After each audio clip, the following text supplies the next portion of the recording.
Hey everyone, hey and welcome back to yet another episode of battlerapresume. This is your host Tom Quee. Today we are doing a recap for absolutely incredible event that I was at less than 24 hours ago, that being the Next in Line event. And as ever with these things, I'm not on my own. I'm joined by a battler, not only a battler, someone who battled at the event. JayFerg, what's going on, man? Yo, what's good? How's it going? No, good to have you on. And Jay, I mean, is it fair? Is it a fair comment to say that Next in Line was possibly Don't Flop's event of the year? I would say so for sure. I don't remember. That's definitely the best vibe of a Don't Flop, of a battle event, full stop, I've ever been to. And I went to 7th birthday. I was even at the training days where Callum Martin tried out. Yeah.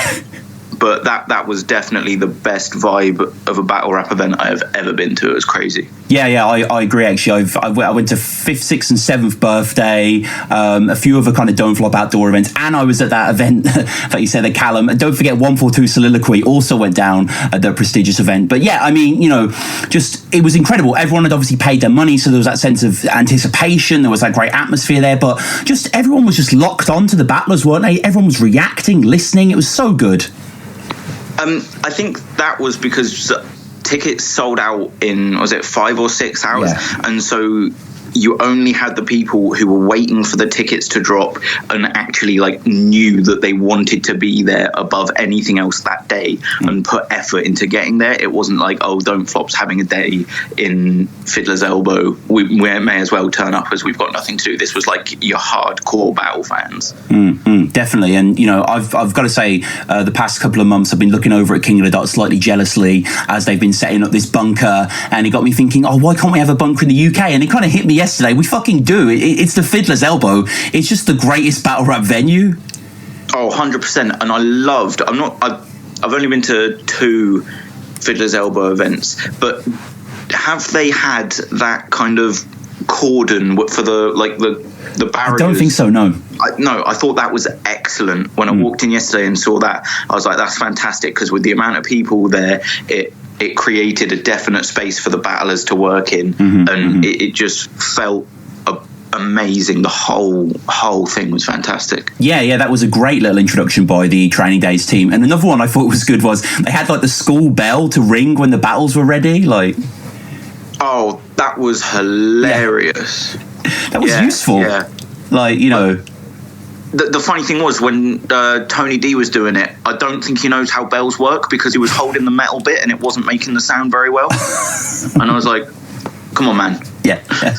he did have that kind of headmaster vibe in the best possible way, but I mean the authority the tone conveys, and yeah, it's just kind of like we're all from primary school or whatever. It's drilled into you to kind of assemble in a line after you hear that bell. And I think that was Ryan Morgan's little introduction there, and it was a very smart one, because I'm rarely going to listen to anything Danny Jack says, but a bell I will hear. I think someone said listen to the bell end as Danny was ringing it. It was the ad-libs all over the place. Was it Roars? Yeah. It was Roars. And then pretty much, because Roars turned up a little later in the day, and pretty much any time Danny Jack opened his mouth, it was shut up Danny Jack almost immediately from Roars. yeah, it's like Pavlovian response. But there's tons of great battles. Unfortunately, there's a few cancellations, which we'll touch on when we get there. But the battle that kicked it off, Bear Solutions, Jace, were you there, Jay, or you weren't there? Or I was there. I turned up about an hour before doors were opened, and I'm quite good mates with Jace. Shout out Jace every time. And when I turned up, there was less than 20 of us there, and one of them was Jace, and he was bricking it because he hated his first 2 rounds. He the only thing that he was happy with was his 3rd round, and so I turned up about an hour before the event, and we were practicing bars around the corner, and he kept messing up his 2nd round and going, oh, I'm gonna choke. And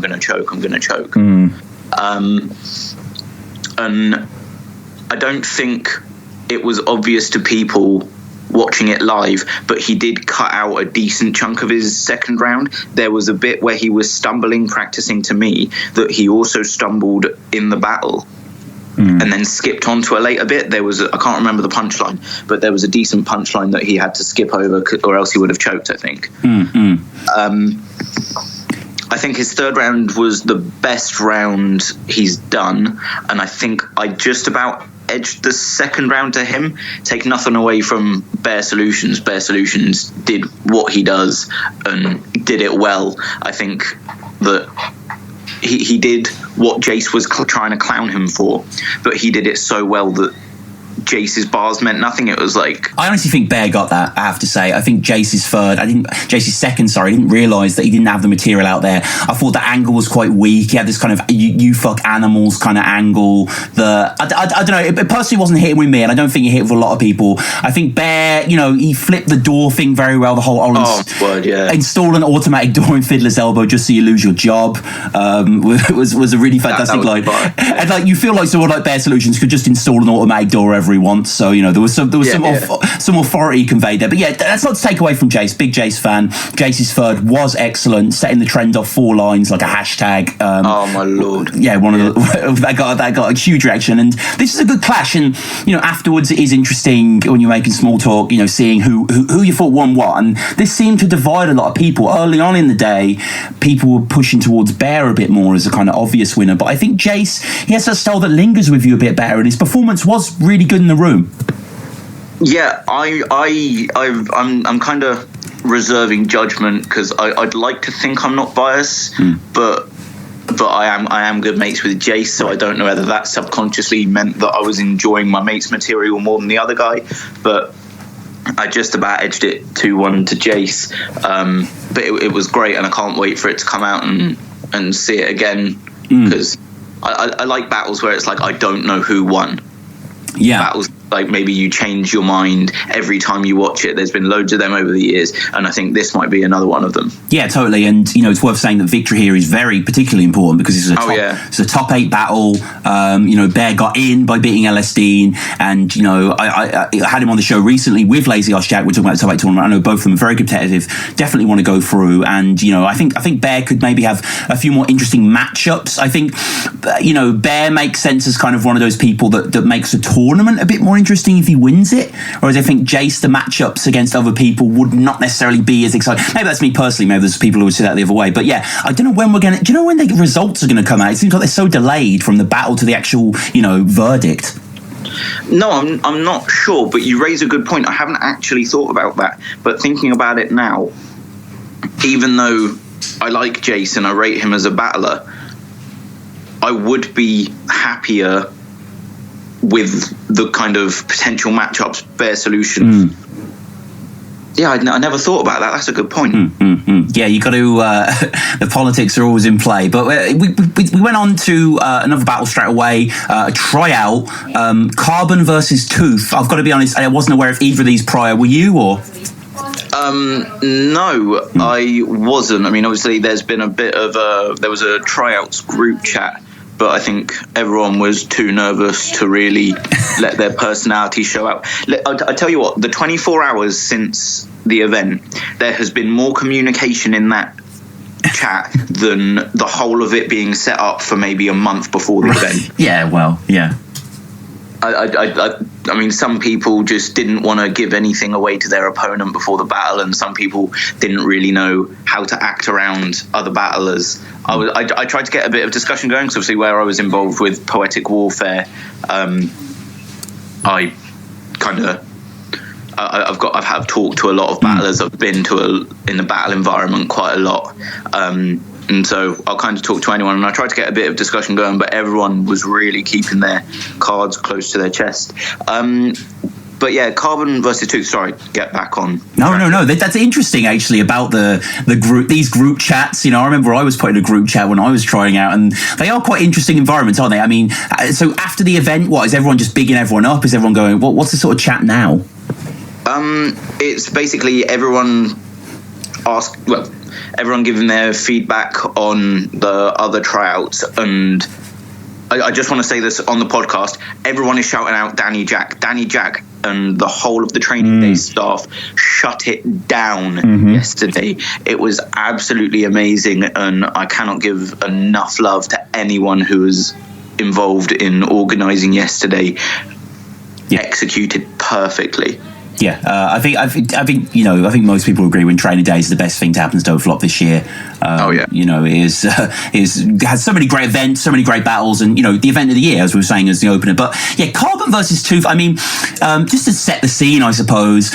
Visually, very different battlers. I think Carbon was the really big guy. Tooth was a small emo. Is that correct?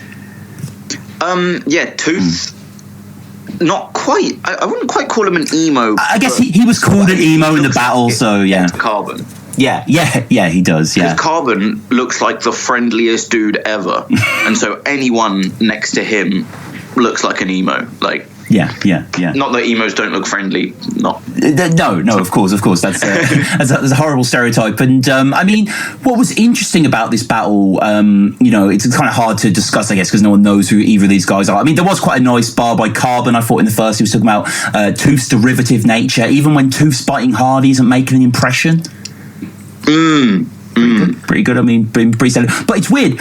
So Carbon chokes, badly in his second. He is quite a charismatic, likable guy, as you say. So he kind of rests it. It's not that awkward. Tooth does 2 rounds pretty much flawlessly, even though the material probably isn't as good as Carbon. And Carbon takes it. I mean, in your opinion, is that a fair result? Yeah, probably. He choked, but I think the quality of the content was marginally better in that round, and he took the other round pretty convincingly. So I think people were worrying too much about the choke affecting it, because where it's a 2-round battle, if one person wins one round and one person wins the other, you can't have a draw. So it's got to be who takes their round easier. And I think even if some people are giving the round that Carbon choked, if they're giving that round to Tooth, the quality of Carbon's round overshone the quality of Tooth's round. So that, I think, is the right decision. I think I remember finding some of Tooth's stuff a little bit more derivative. I think Carbon, I think you could tell with Carbon he watched a lot of battles. I think he was wearing a Don't Flop jumper, but he was clearly quite seasoned within the mechanics. Tooth seemed to still trying to get his head around it slightly, and not a bad battle. It's just a sort of just a tryout. This is kind of what Next in Line is. They're kind of fusing those 2 dimensions really, really well. But a lot of people will look at this event as Shocks Tony. Many people look at this event as the JayFerg catnip event, Jay. Mainly my friends and her friends. Right. How did this come together then? You being on Don't Flop. I mean, can you give us a quick intro to yourself then? Because I guess people might be aware you battled on Poetic Warfare, but then when that crumbled, your kind of future did in a certain way, or? Oh, great. This year Don't Flop have done quite a few events in Reading. I say quite a few. I think it's been two events in Reading. And my girlfriend goes to university in Reading. Right. And so that was very easy for me to get to. And where Danny Jack actually co-hosted my battle on Poetic Warfare. And where I'll go up and talk to anyone, I was going up talking to Ambi, Tony D, and so I think my name on my face kind of got around, and I'm one of these people. There's a big thing in battle rap where showing love opens you up to such ridicule. Because where battle rap is a mainly insult based thing, if you go and compliment someone, it's like, oh, you're weak, you're this, you're that. But not with me. If someone is good at something, I'll make sure I've told them.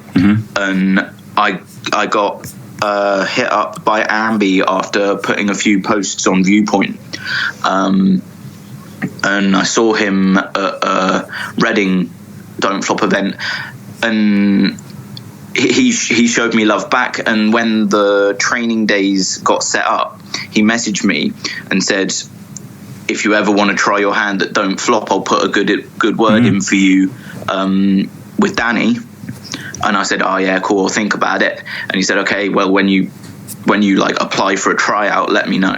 So I applied for a tryout, let him know, and then within a couple of days I got a message from Danny Jack going, yo, Battle Catnip, 22nd of October. And shout out to Ambi as well. What a good dude. Oh, shout out Ambi. I mean, we should say as well, Ambi and Yorks didn't go down. I had Ambi and Yorks on the show a few weeks ago, building up to this event. I got there, I saw Yorks, and found out that for some reason, it seems like the sort of hair that broke the camel's back was Ambi couldn't get a +1. That's what I seem to hear, but maybe there were other issues as well. I don't think that's it. Right. I don't think that's it. I don't know what it is, but because I've been talking to Ambi, and when I found out, because obviously it was posted online a few days, the day before or 2 days before, that it wouldn't be going down, I messaged Ambi like, yo, you all right? Because I know he was really looking forward to it. I was just like, are you okay? Because obviously, if he's had something bad happen in the family, I wanted to offer my condolences or wish him the best or whatever. And he just said to me, I don't really want to badmouth anything, but it is just what we've seen a lot this year with Don't Flop, clash of personalities, and it not working out in the end. Yeah, well, Did you see Ambi at the event yesterday? I saw him across the road. Yes. Yeah, just briefly. Yeah. Shocks for about 20 minutes. Right. And it was just after my battle, and he like waved me over and like gave me a hug and said, well done for winning my battle, which was really nice. So. Yeah, well, let's get on to that battle. I mean, Ambi and Yorks, that was a great shame. You versus Catnip, obviously, battle rap is still prehistoric in a lot of ways, so a guy versus a girl, it's always interesting, isn't it? Yeah. The last female battler we had, who had a battle more recently? Shonda? Oh, Shonda Rhimes. Yeah. Of course it is Shonda Rhimes. Yeah, sorry. I don't know. I hope Catnip gets more battles. It actually went down the exact way I thought it would, because she's a very talented rapper. She is very talented. She's got loads of music out. She's got an album coming out towards the end of this year. But it's the same thing when people who have made music first go into battling. They struggle to take their style from being a storytelling style to a abusive style. And whilst her material was good and it really, really flowed well, the punch count was too low for a battle environment. It was, and I was speaking to her afterwards. She, very, very, very nice. And she seems really cool. And I was saying, like, it's one of these things that happens cross-generationally in battle rap. It's like an unwritten law where if you talk about your opponent choking, you will then choke. Yeah. And you choked as well, right? A little bit. I wouldn't call either of them chokes. I would call them stumbles, because we didn't have to call time on our rounds, and it wasn't from my headspace. It wasn't an embarrassingly, agonizingly long time that we were not spitting our bars. It was a. I don't know. It was a fairly... Through a blank. I'm not trying to make excuses or say that I didn't fuck up. I did fuck up, yeah. Yeah. And, like, when you face a girl, I mean, I remember one of your angles was talking about how much you wouldn't fuck her. Yeah. You can't battle a girl and not mention the fact she's a girl in some way, shape or form, really. I'd like to see someone not, but I appreciate that it's I'd like to see someone not as well, but I'm not going to be that person. No, and like you say, Catnip didn't necessarily have, it wasn't a Deep Throat Thug style debut, but it wasn't Liv Winter J Red either. She was very good. She did seem to have a certain confidence in the ring, addressing you, and obviously going to see yourself back as you won. But do you know if she's going to get called back? I think she should be. Yeah, she is. Okay. Danny spoke to us both afterwards and said he'd be in contact with both of us. So excellent. And all in all, looking back on the Catnip battle, you happy with that? For the most part, obviously, I'd like the momentary stumble to have not happened, obviously. Yeah. But I'm fairly happy with it. Yeah. I should say as well, listeners, if you listen to this in the future, maybe this battle's come out, go check out JayFerg versus Catnip, because JayFerg's rocking one of the very fancy Battle Resume t-shirts. Thank you for picking one of those up, man. Oh, no worries. This show is awesome. I literally every single day, because I do work shifts quite early, and when I'm traveling into work, it's about 3/4 of an hour there, 3/4 of an hour back, which is roughly around the time of a Battle Rap Resume podcast. That's true. And it makes getting up at 5:30 in the morning so much better if I've checked it and like you've uploaded something overnight. And yeah. No. Thanks so much, man. Yeah, and I should say, I went to the toilet at the battle, and I saw Max Sherry in the bathroom, and he was just like, "Oh, Max Sherry, what's up?" And then I realised he was wearing a Battle Resume shirt as well, and I was like, "Oh, for the fuck!" Like, so that was seeing Max Sherry there. That was great. And of all the people to clash outfits with, Mac fucking Sherry. Yeah. That's so true. And I just want to give a quick shout out as well, both to Ted and to Adam. Those were two people that, Ted I'd known, we'd spoken online for quite a bit beforehand, but both of those guys bought me drinks just because they liked Battle Resume, which was, surreal and very humbling. So get used to it, man. Yeah. Get used to it. You're going to be getting everything off people at events now. You may as well just not turn up with your wallet. Like, yo, I'm Tom Quee. Yeah, what up? And after obviously yourself and JayFerg, and yourself and Catnip, I should say as well, check out JayFerg versus J Cruz. No, don't check out JayFerg versus. Really? You don't like that? I thought you were good in that. I fully wish that didn't exist. Oh, really? Yeah, that's the battle that got me into you.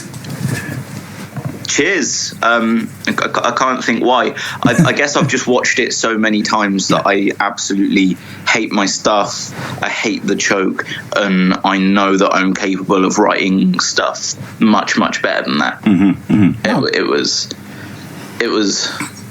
Put it this way, I'm glad that wasn't on Don't Flop.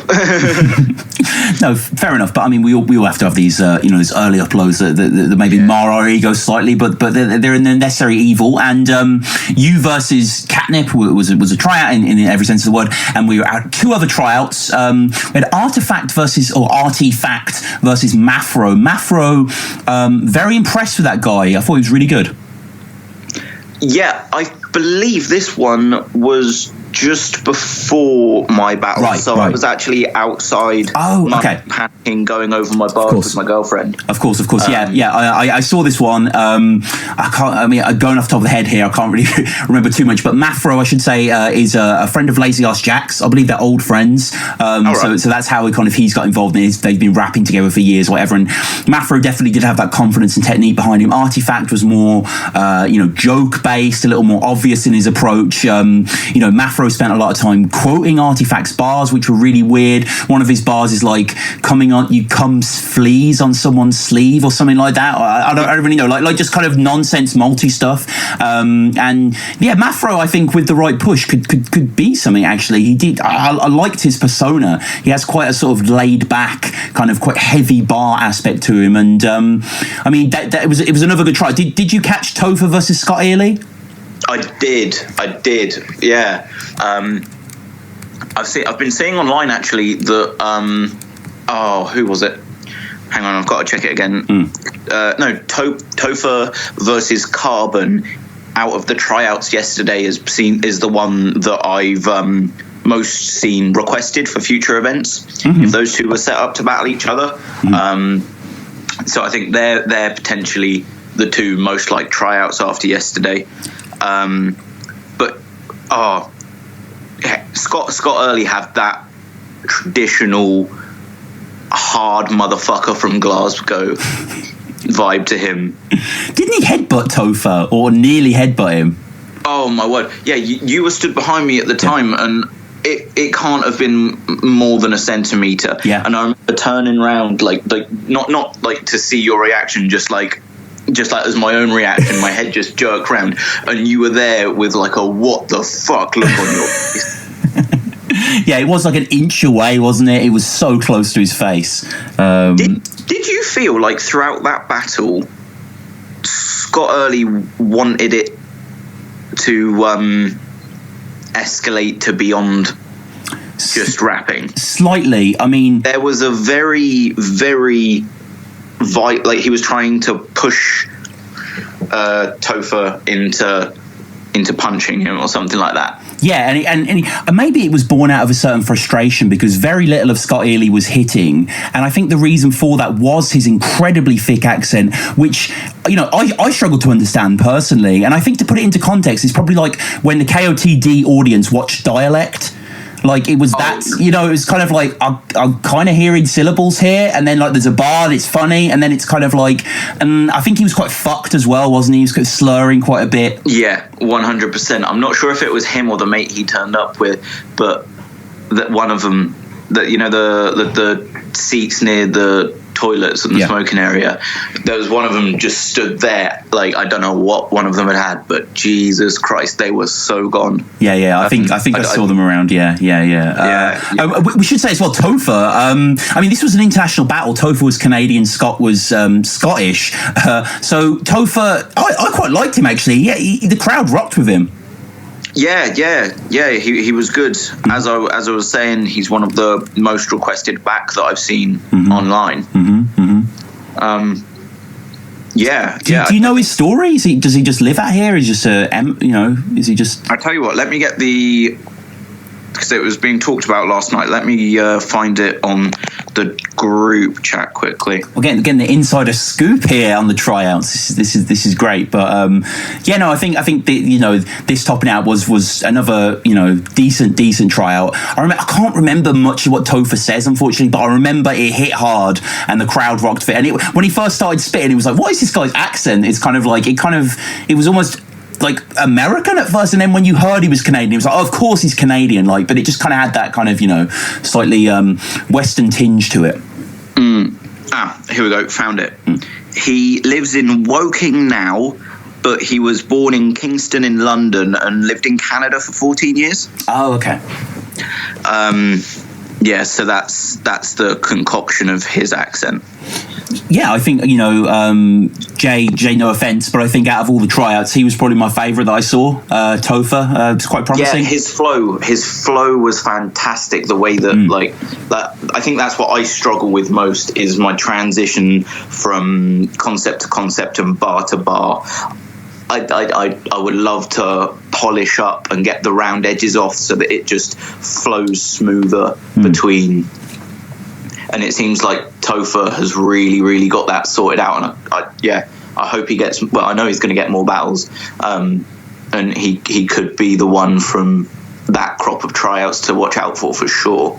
Oh, totally. And, you know, there's a battle that would have been on around this time of the night that unfortunately was cancelled, that being Pete Cashmore, the, you know, Don't Flop legend of old, versus John Whitmore. Sherpa John, you know, is a good friend of the show. We recently, be on the channel now. We did like a sort of thing on compliments battles, a kind of that he wanted to do, kind of all different types, compliment battles, what he can do in the future. Very interesting guy. Got a lot of great opinions on battle rap. And, you know, it was a great shame that this was cancelled. When I actually got to the venue, I saw him quite early on, and I kind of went up to him and sort of, you know, apologised, and he was clearly very glum, you know, he was clearly very low. And I know that he's had a few battles cancelled, and I think KOTR like erased the footage of the last event he was at. It's just a shame, really. Yeah, I hope that Pete Cashmore's all right. Apparently, of course, yeah. He's really quite ill, so he couldn't make it. But I do feel for Sherpa, because before yesterday, I'd had 7 confirmed battles and 6 of them had dropped out. So I know exactly what it's like to be let down on the day. Going to that event as well and seeing what you would have battled in front of on the vibe. I think he left fairly early because the frustration was just impairing his enjoyment of the day.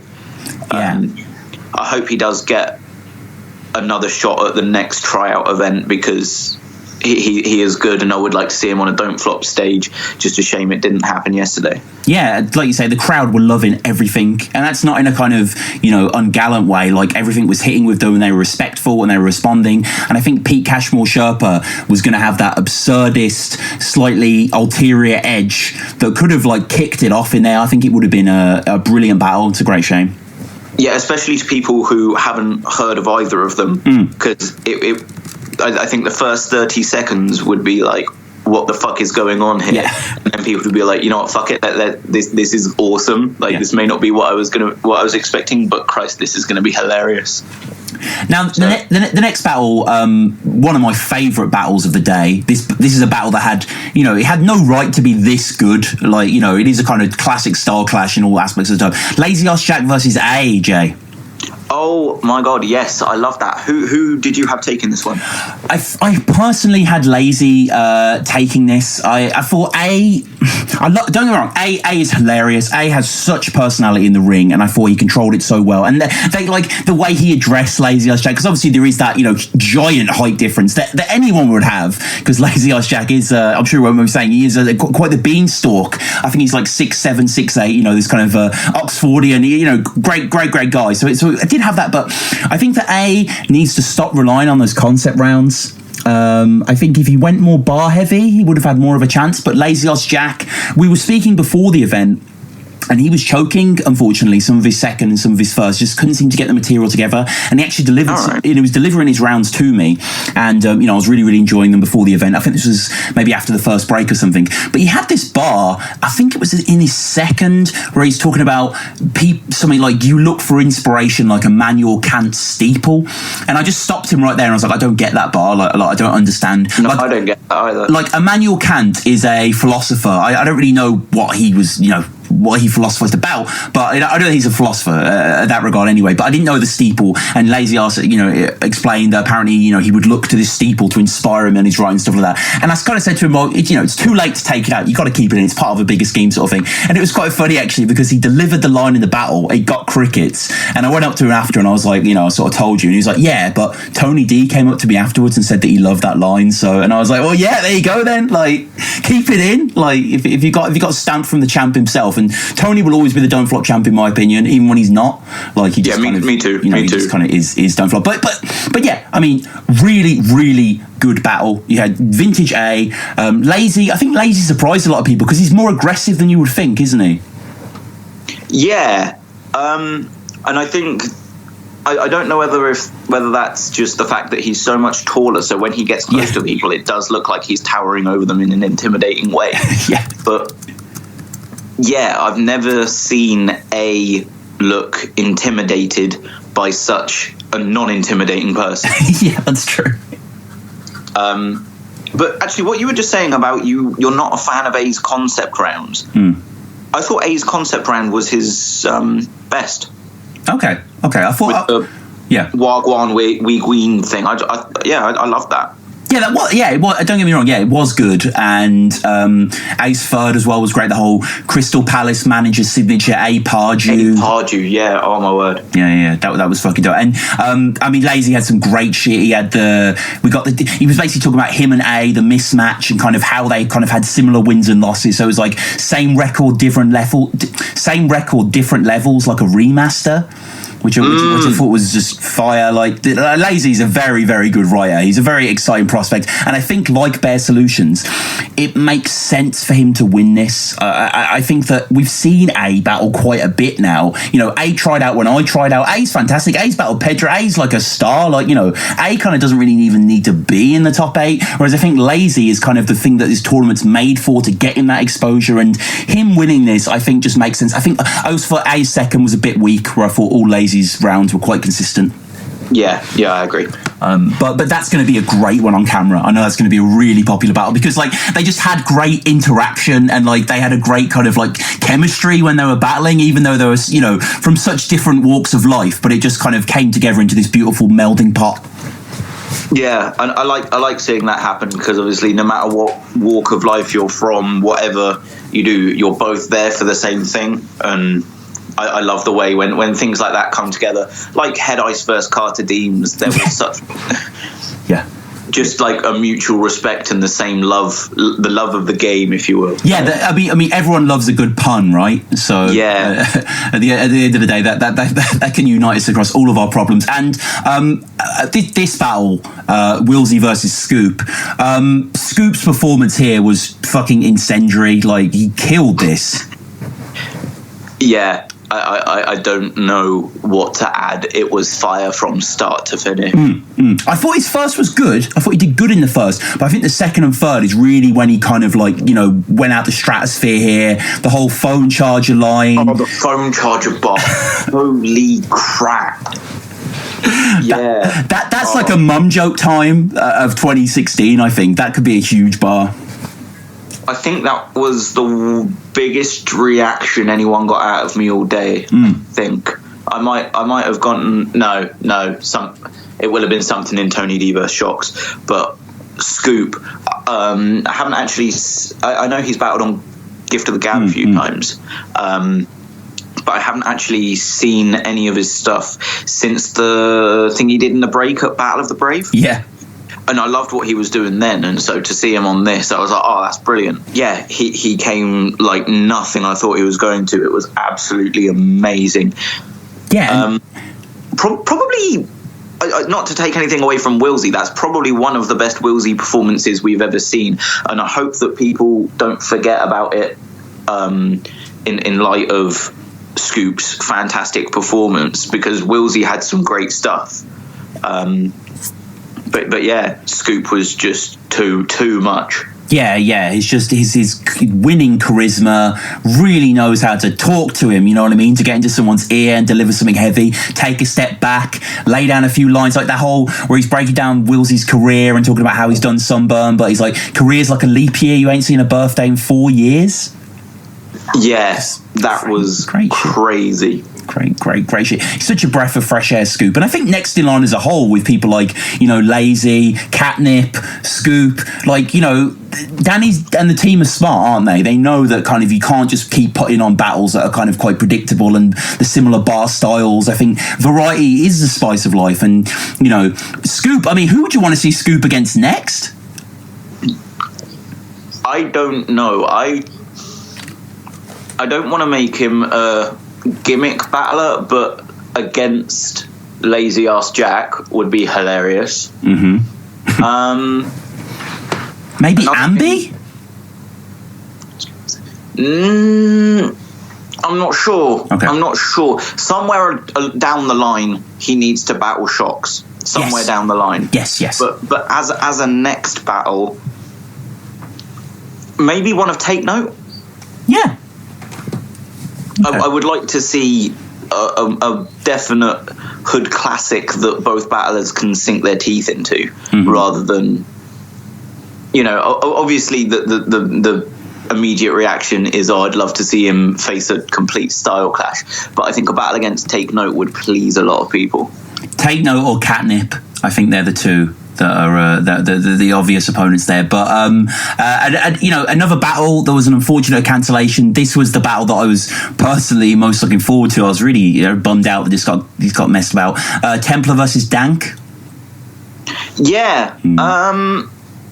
Again, I'm not too familiar with Templar's work, and I'm a big Dank Schrader fan.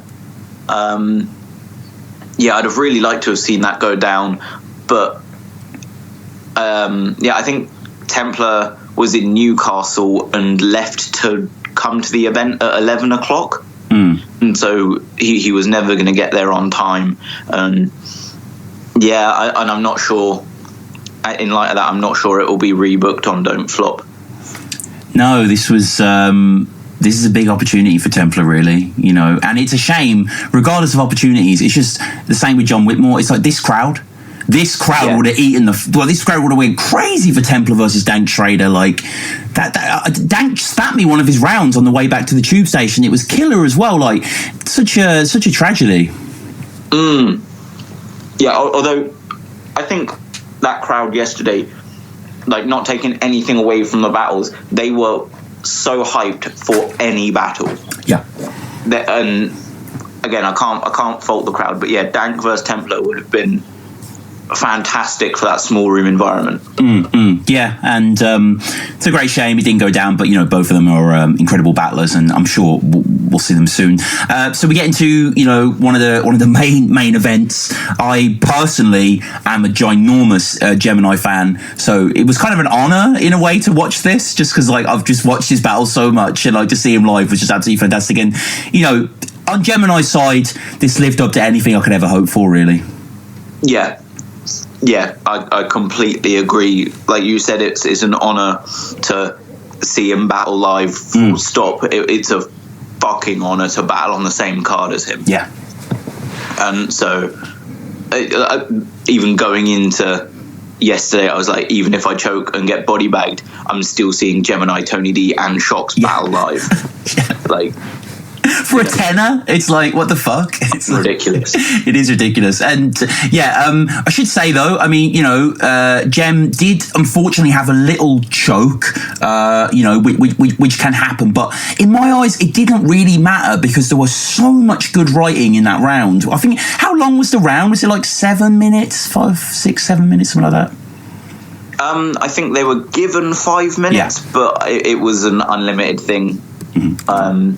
I'm not sure. I'm not sure how long he spat for, but I could have listened to that for hours. Yeah, it was absolutely fantastic. And it was kind of great that he went first as well, because I had the feeling that maybe a Tox round could kind of slightly take the energy out of the room. And I think my suspicions were confirmed. I just don't think, I mean, on paper, you would just think, oh, of course, Gemini bodies him. But like in the build-up, Tox can talk a game as good as anyone. We've seen that. Rest in peace, Bard. But I was doing the live tweeting, I should say, at battlerapresume, and I was kind of, which is hard to do, by the way. Shout out to anyone who has tried to live tweet an event, because you don't want to sacrifice your own enjoyment, and you want to like be accurate with the bars as best you can. So you got to listen carefully. But Gem, I probably tweeted 10 bars of his, and I did one of Tox, and the Tox bar that I did was dropping Gem's like good advice, which is just a bit of a throwaway, really. I don't know, it's just like, Tox, he does have that persona that can get people watching, but it's the writing that keeps you listening, and my ear was wandering. Yeah, I was like, you kind of knew after the first few bars that Tox dropped that Gemini had won, and you were just I don't know, I did enjoy it. I did enjoy what Tox was doing, but it did feel towards the end of it that we were just going through the formalities, and it was like, Gem is coming out of this one unscathed. Yeah, I think so. And I guess I don't want to spoil too many of Gem's lines there, but he just had absolutely fantastic material, and of course Gemini as well. Aside from the kind of early battles, I guess you wouldn't even count the Raps battle, maybe the Frankie battle, hasn't really battled in a small room. He was obviously so good that they elevate him straight up to the top tier. But it was great to see him in Fiddlers. Yeah, I think he was quite wary of battling in the small room environment, and I'm not sure if you've been on Viewpoint much since the event, but he actually put up who knew that me and the Fiddler's Elbow would get on so well, or something like that. So it sounds like he enjoyed himself, which if that's the case, I would love to see more Gemini battles in the Fiddler's Elbow. Maybe like Gemini Shocks next in line 2 or something. Oh my lord. Dude, completely, I would love that so much. Yeah, that would be incredible. And of course, talking of Shocks, this was the big battle, the reason we're all there. I kind of couldn't believe it was I remember when they got in the circle or whatever, and I was lucky enough to stand on one of the sofas, so I got a really good view of it. But I remember when kind of the bell had been rung and everyone was getting ready, and Tony D and Shocks had been standing there for 5 minutes or so, and everyone was listening, and there was this feeling that came over me as if it was like before a World Cup final was about to go down. Like I just felt really kind of like this is a special moment in history of Don't Flop here, that if I'm actually here live seeing this. yeah I just couldn't believe it, just looking around, and I think everyone else was just kind of in that beautiful disbelief. And this, I mean, how do you view this battle, man? I mean, it's we kind of need to watch it 5 or 6 times to really analyze it, but from memory, what did you think of it?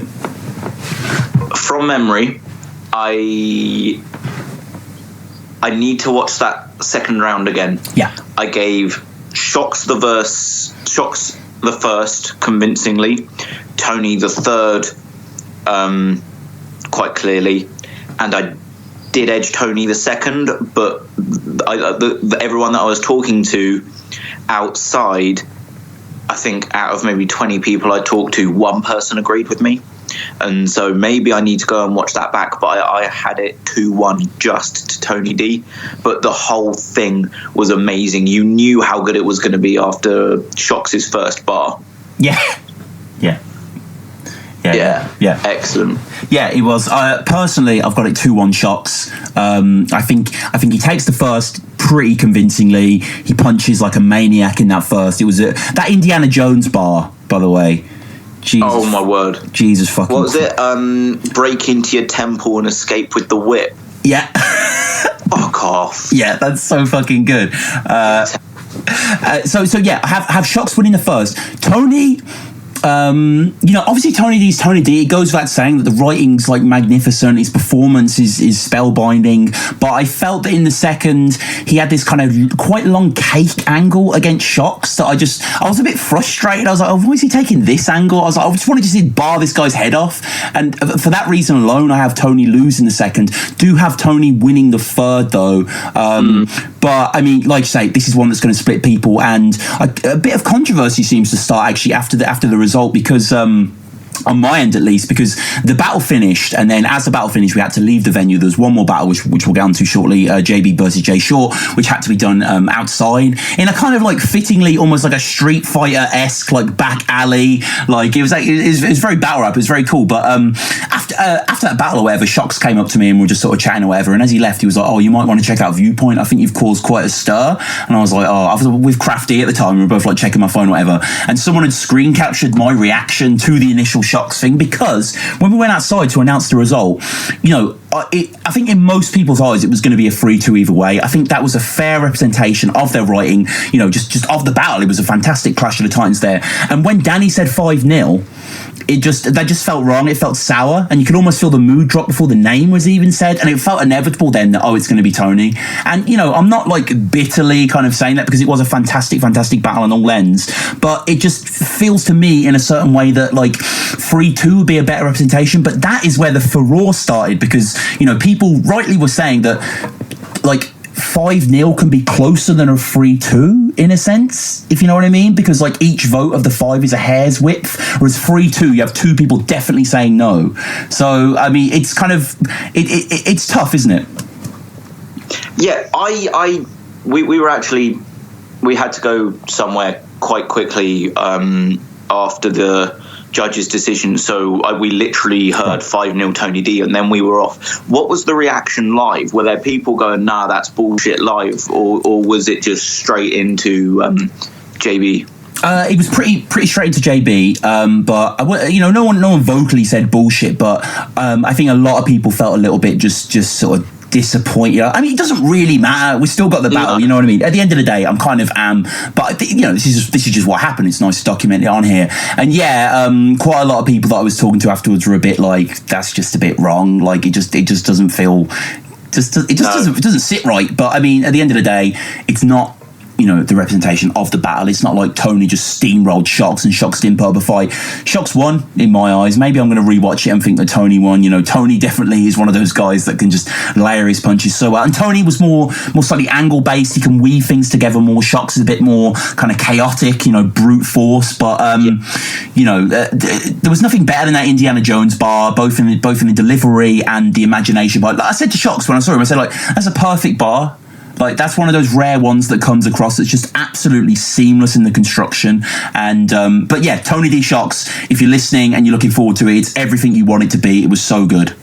And 5-0 is harsh. I do agree. Yeah. It was 3-2, and I'm gonna need to see that second round again before commenting. But in the room, I had it 2-1 to Tony. Just. Yeah, it was very, very, very close. And then we had the final battle, which you were away for, and I've got to be honest, I didn't really watch. I think when people watch this battle back, there will be a lot of complaints about people talking, and I have to hold my hand up and say I was one of them. I was pretty fucked at the time. I was sort of standing in the way and talking with just other people hanging out and stuff. Sounded good. Reaction seemed good. I saw Danny posted on Viewpoint today that it kind of has that old English soul feel. Both JB and Jay Short are obviously incredible writers and performers, and it's just a shame really that it didn't take place in that Fiddler's Room, because again, this battle would have been chaos in there. Yeah, and I think the fact that Tony D vs Shocks has already happened, as that was the big main event, everyone was kind of like getting really hyped for towards the end of the day. I think once that had gone down, maybe the energy levels dropped a bit, and obviously the change of setting from it going inside, from being inside to outside, I just think there were and obviously the shock of the 5-0. I wasn't there, but I can imagine if you look at the different factors, that the energy level of the crowd may have dropped and the concentration levels may have dropped. But yeah, I'm really looking forward to seeing it back when it gets uploaded, because I'm a big fan of Jay Short. I think his battle against Frankie Fraser was until yesterday the best don't flop battle of the year. That now obviously being Tony D versus Shocks. So you think Frankie Jay Short's better than Soul Raptor? I do. Wow. Okay. I do, because it's just better on both sides. Right. I don't think that was anywhere near the best Raptor we've seen. No. And I think it was definitely the best Jay Short and the best Frankie Fraser we've seen. And I don't actually remember a battle, apart from obviously Tony D versus Shocks yesterday, that was as such high quality as both those were on that day. That's fair. No, that's fair. Yeah. And whilst Soul put in a fantastic performance against Raptor, I think as far as combined quality goes, Frankie Fraser Jay Short is top this year, maybe overshadowed by Tony D versus Shocks. Yeah, no, fair enough, man. I'm interested more than cross-examining you, but yeah, no, that's a great pick. And I should say as well, obviously people were slightly, tired and whatever when JBJ Short going on, but it was going on at I think it was 7:00. Like the event, I kind of can't believe I'm saying this, ran on time. The event ran on time. I think it wouldn't have been 7:00, because if you say it was no, you're right. Yeah, it would have been way earlier than that. I think it was more. I think it was almost bang on 6. To be fair. Yeah. Because we were other side of London by 7. But yeah, that's been mentioned a few times as well. It's one of the most efficiently run battle events. Definitely the most efficiently run battle event I've ever been to.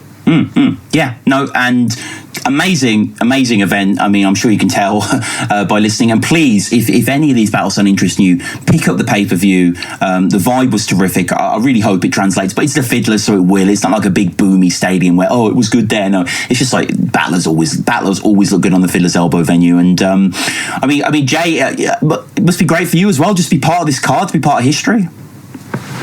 Yeah, absolute honour to battle on the same event as Tony D versus Shocks. Yeah, who hardly anyone else can say that, and that's an absolute amazing one to be able to say.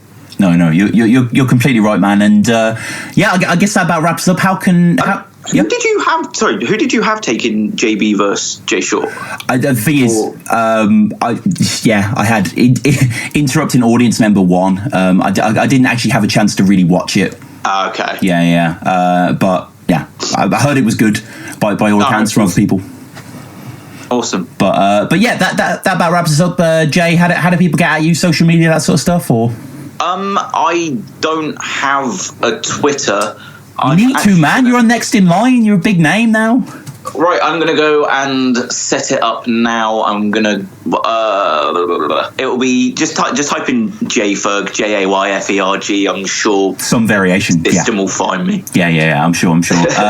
No, but thanks so much. And everyone listening, please, follow us at battlerapresume, subscribe to the channel, and finally, again, get that pay-per-view, because this event was magic.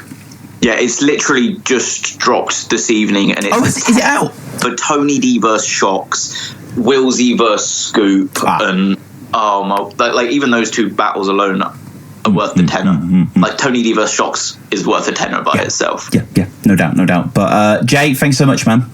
No worries. Thank you for having me on, man.